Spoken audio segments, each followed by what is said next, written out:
Yacine Adli masuk daftar pemain yang dievaluasi Paulo Fonseca. Yacine Adli masuk daftar pemain yang akan dievaluasi Paulo Fonseca. Alessandro Florenzi bisa pergi, sedangkan Tommaso Pobega bisa bertahan di AC Milan. Setelah dipinjamkan di bursa transfer musim panas kemarin, beberapa pemain AC Milan dipastikan akan kembali ke Milanello, termasuk Alexis Saelemaekers, Daniel Maldini, Lorenzo Colombo, Fado Balotore, dan Divock Origi. Namun bukan untuk kembali masuk ke tim utama. Beberapa pemain dipersiapkan untuk kembali meninggalkan San Siro, baik sebagai pemain pinjaman, dilepas secara permanen, akan dibiarkan pergi dengan skema pemutusan kontrak. Selain itu, menurut laporan terbaru dari Tuttosport, ada juga beberapa nama yang saat ini berada di skuad, namun mereka bisa diizinkan untuk pergi. Contoh, Tommaso Pobega yang diinginkan Torino dan Fiorentina. Namun AC Milan belum berani melepasnya, karena dia sangat berguna untuk daftar skuad UEFA, mengingat ia merupakan lulusan Akademi Milan. Yacine Adli akan dievaluasi oleh Paulo Fonseca di pramusim, meski tidak ada jaminan dia akan bertahan di klub. Sedangkan untuk Alessandro Florenzi, pihak manajemen masih harus menunggu bagaimana keputusan sang pemain dan pelatih. Sang bek telah bekerja sama dengan pelatih asal Portugal tersebut selama berada di AS Roma. Namun tidak pernah ada hubungan yang baik di antara keduanya, sampai-sampai sang bek sayap meminta untuk dipinjamkan 2 kali. Selain itu, ada ketertarikan dari Bologna terhadap bek veteran tersebut yang bisa membuatnya hengkang di musim panas ini.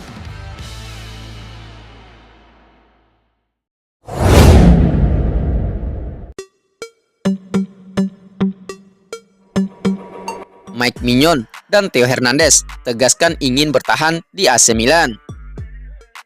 Baik Mike Maignan dan Theo Hernandez jadi pusat spekulasi terkait masa depan mereka di AC Milan. Namun keduanya diklaim ingin bertahan di AC Milan. Tuttosport melaporkan jika Theo Hernandez lebih memprioritaskan untuk tetap bersama AC Milan.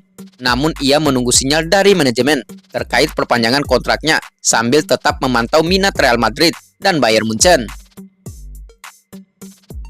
Sementara itu, pertanyaan mengenai masa depan Mike Maignan tampaknya sedikit lebih rumit. Ia juga menjadi incaran beberapa klub papan atas, namun pembicaraan untuk perpanjangan kontrak telah dimulai lagi. Karena kepastian ini, mantan pemain Lille ini tampaknya tidak terlalu gelisah dibanding dengan beberapa bulan yang lalu. Memperpanjang kontrak kedua pemain tersebut akan jadi pernyataan yang signifikan dari AC Milan, di mana musim ini mereka tidak perlu lagi mengulangi strategi yang sama seperti tahun kemarin saat mereka menjual Sandro Tonali ke Newcastle United. Meskipun begitu, belum ada yang benar-benar pasti bagi pihak klub. Rossoneri bisa saja mengikuti langkah tahun kemarin jika ada penawaran tinggi bagi sang pemain. Bukan hanya Mike Maignan dan Theo Hernandez, bahkan Rafael Leao pun tidak luput dari spekulasi penjualan pemain Milan di musim panas ini. Dengan beberapa kabar menyebut klub Liga Pro Saudi siap memboyongnya dengan harga sekitar 100 juta euro. Saat ini bursa transfer AC Milan masih cenderung melambat, namun kemungkinan besar pergerakan baru berjalan cepat setelah ajang Euro 2024 berakhir.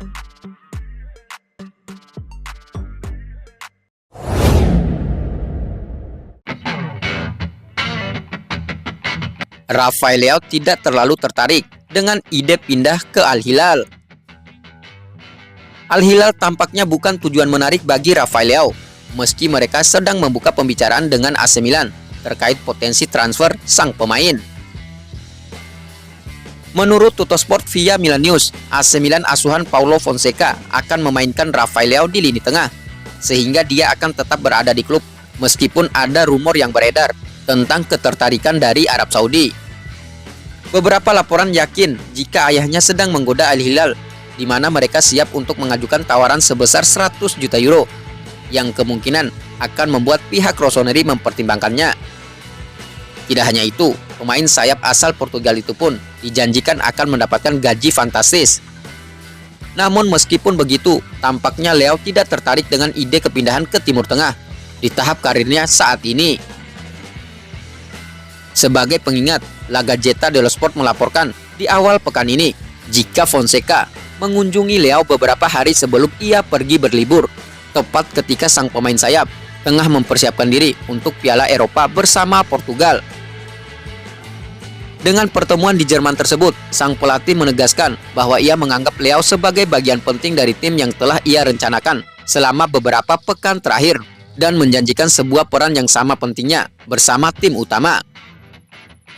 Pelatih baru tidak akan meminta perubahan taktik apapun kepadanya, melainkan akan terus menggunakannya sebagai pemain sayap yang menyerang dengan kecepatannya dan dalam situasi 1 lawan 1.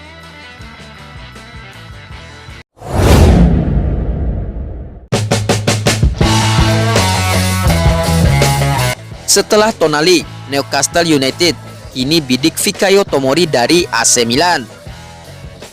Setelah berhasil mendatangkan Sandro Tonali, kini Newcastle United ketagihan kembali berbisnis dengan AC Milan. Bahkan musim panas ini, mereka dikabarkan mengincar Fikayo Tomori.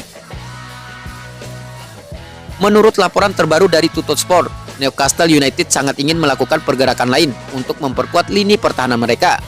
Kali ini mereka mengalihkan pandangan kepada Fikayo Tomori, pemain yang dianggap cocok dengan tim karena dia dibesarkan di sepak bola Inggris bersama Chelsea. Namun untuk mendapatkan Tomori bukanlah hal yang mudah, di mana dia merupakan pilihan utama di lini pertahanan Rossoneri dan harganya dipastikan tidak akan murah. AC Milan hanya bersedia melepasnya dengan harga sekitar 45-50 juta euro. Tidak hanya itu, Milan juga telah kehilangan Simon Kjær dan kehilangan mantan pemain Chelsea itu, berarti kehilangan 2 pemimpin di lini pertahanan dalam satu gerakan, yang membuat sektor tersebut akan diisi oleh barisan pemain muda. Sumber di Italia yang juga mengabarkan tentang transfer Tomori ke Newcastle melaporkan jika sang pemain tidak tertarik untuk bergabung dengan klub manapun di musim panas ini dan ingin tetap bersama AC Milan. Selain karena kontraknya yang masih tersisa selama 3 musim lagi, dia pun masih ingin bermain di Liga Champions. Catatan lainnya, kini dia tidak punya urgensi untuk dipanggil ke timnas Inggris, sehingga main di Premier League bukan lagi prioritas.